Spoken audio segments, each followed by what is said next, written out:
like to ask both you guys, last night there was a competitor from France that a world junior record over 39 in turtles, 12:99. I'd like to ask both of you, what do you think that time would translate to over the 42-inch barriers? You really can't translate the time because it's completely different of a race. Depending on how tall you are, it's completely different. For example, when I was a junior in 2004, we ran the World Junior hurdles over the actual height that professionals run over, and I ran at my best 13:47 as a junior, and so it's completely different of a race.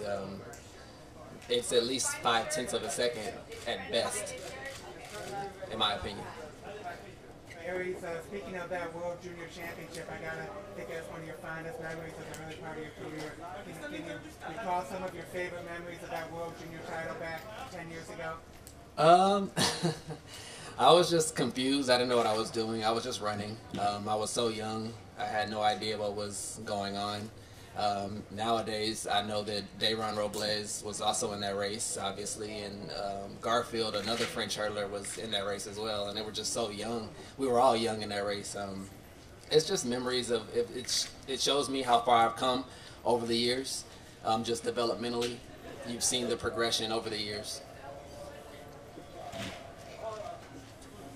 Aries, how is your health? Where are you on the spectrum of getting back to 100%? Well, I've been training for about 3.5 weeks now. I tore both hamstrings, first my trail leg and then my lead leg, trying to come back in too quickly, so to speak.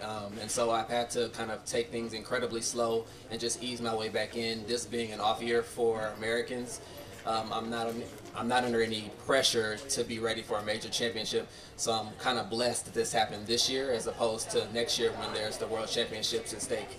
And so I'm just, I'm at 100%, but I'm just working on fitness at this point. Hey Jason, I'd like to ask you about that junior, senior barriers. What do you think the difference might be? The guy runs 12:99. What does that equate to over the big hurdles? Personally, I believe that the comparableness is his level to compete, and his will to get out there and be the best. So I think that definitely compares. I think that for a lot of the athletes on the senior level, they do have some junior and youth experience, and so that can't be forgotten. There are some, height and mechanical differences between the two hurdle heights, but anybody that can get out there amongst the world's best at that developmental level and perform obviously has the ability and the will in them to win. So I would definitely, to keep my eyes on him. I definitely won't forget, such a great performance. But more telling than all is that France is becoming, a force to be reckoned with in hurdling. And as they do that, and as Jamaica also is becoming one, I believe the runner-up is attempting a double. So, Jamaica's also participating in the race for, hurdle dominance. As these countries improve, you mix that with the dominance that we've had in the event, and our event as a whole grows. And, as our event grows, we can get more exposure for track and field. As we get more exposure, we get more domestic meets, like the amazing one that's going on here. Everybody holds hands, kumbaya, we run fast, and we save the world. So, one step at a time. Jason, we finally remember back in 2003 when you won the World Youth titles. What are some of your fondest memories of that experience representing Team USA for the first time? My fondest memory is pure, utter naivete of having no idea what I was attempting to do. I remember being in Canada and French papers were, saying that the hurdle double was ambitious, that I was, just another crazy American thinking I could do it all.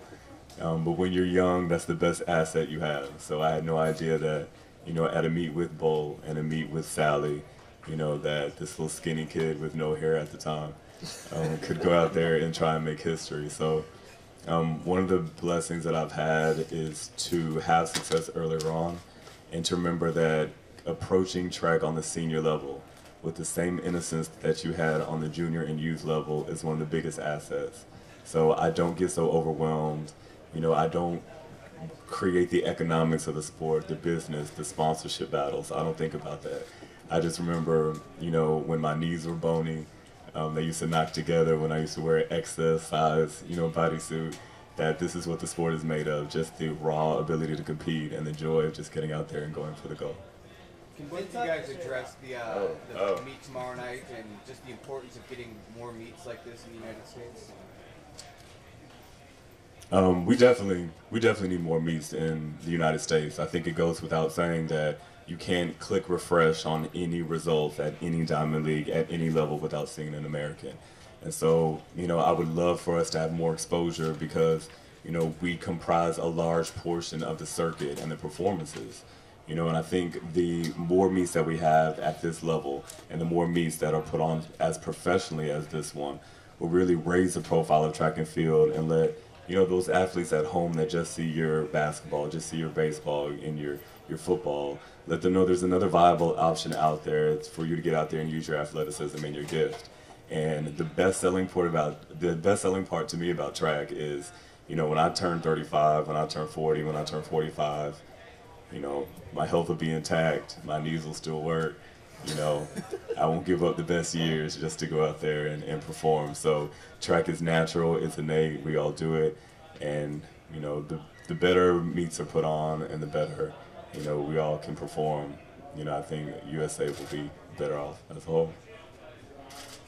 My knees will still. They will. Oh, that's funny. I think we need more meets like this in the U.S. Because as a professional athletes, we're not collegiate athletes. We don't get the being able to race week in and week out, so we're not as sharp as collegiate competitors.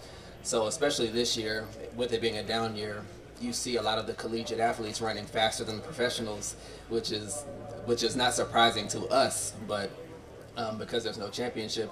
But as Jason said, it's just the way we're able to just go out and it's pretty much Jason just answered everything. I mean, he just answers all the questions. But we definitely need more meets. Diamond Leagues are great, but as Americans, we only get to run at Diamond League events. We never get any home meets. The American Track League is trying to pull something off so that we can have more meets as Americans, and internationals try to come over. It's just us having to go to Europe all the time is an inconvenience for us, and they never have to come over here but for 2 meets. And so I'd like to see us have more meets like this. Could you both talk about the difficulty of staying at the top in the hurdles? It seems like it's been kind of a revolving door each season. There's a new face emerging, and it's tough to stay at that level, world champion, world record holder. What is it about hurdles that creates that dynamic? I just think in the hurdles, because we're so competitive, that you're going to see fast times every year. And as far as staying at the top, no one always stays at the top. It's pretty much impossible. There's always going to be some fluctuation, especially in the hurdles, because there are 10 barriers you're running against, not just the competitors. And just staying healthy is the key. Like if you're injured, you're not going to be able to perform, period. Because of the hurdles, you need explosive power, you need quickness, you need speed, you need rhythm. And so when you're injured, you have none of those things. So just being able to stay healthy would help in seeing a hurdler be more dominant for a longer period of time. But it's good to see other athletes running fast because, as Jason said, it makes our sport more competitive, more noticeable. People want to come watch the hurdles, and so. My personal belief, and this is complete bias, so feel free to quote me on that. I think hurdling in the general scheme of track and field is one of the more artistic events. And so with that artistry comes a lot more involved as far as timing and technique, and there's so many elements that go into hurdling. And with those more complicated events, you have more likelihood of just becoming flat. When you don't have any obstructions, if you're on your A game, you run a certain time. When you're on your B game, you can still record a decent time. But when you're off as a hurdler and your trail leg isn't in sync with your lead leg, if your fitness isn't the same as it needs to be, you just cannot perform. You cannot run as fast as you can. And so that's why there's such a turnover in hurdles as opposed to other events. When we're a 10th off, that 10th is huge. You know, we're 210s. I mean, you go from being world champion, you go from being Olympic medalist to, struggling just to hang in there. And it's hard to get back into sync because the level of competitiveness in the hurdles is so high that it's put up or shut up, and that's how it should be. I actually tweeted, earlier in the season that predicting the next best thing in hurdling is an act of futility, because who will prevail today may not tomorrow, and statistically that hasn't been the case. So, the goal of all the contemporary hurdles right now are to make the best mark that you can as quickly as you can, and just hold on, put on the seatbelt, and ride the waves of up and down. So I'm incredibly excited at what the event has been affording to fans on an entertainment level. Before this year, Aries and I were the last two to break into the sub-13. We became 13th and 14th. And now it seems like they done broke the hinges of the doors off, and everybody's just running into the sub-13 club. And that's what the sport needs. So, I wish the best for the Frenchmen. I wish the best for Parchment. But I know personally, and I can probably speak for Aries, that, America will be back. And the goal of all the hurdlers is to make sure that you always leave your mark on history, so there's a lot to be done. You mentioned trying to predict the next best thing in hurdling. Devon Allen sort of burst onto the scene this spring, racing against him in Aries, seeing what he did. What's your take on what he accomplished and where he can possibly go in the sport?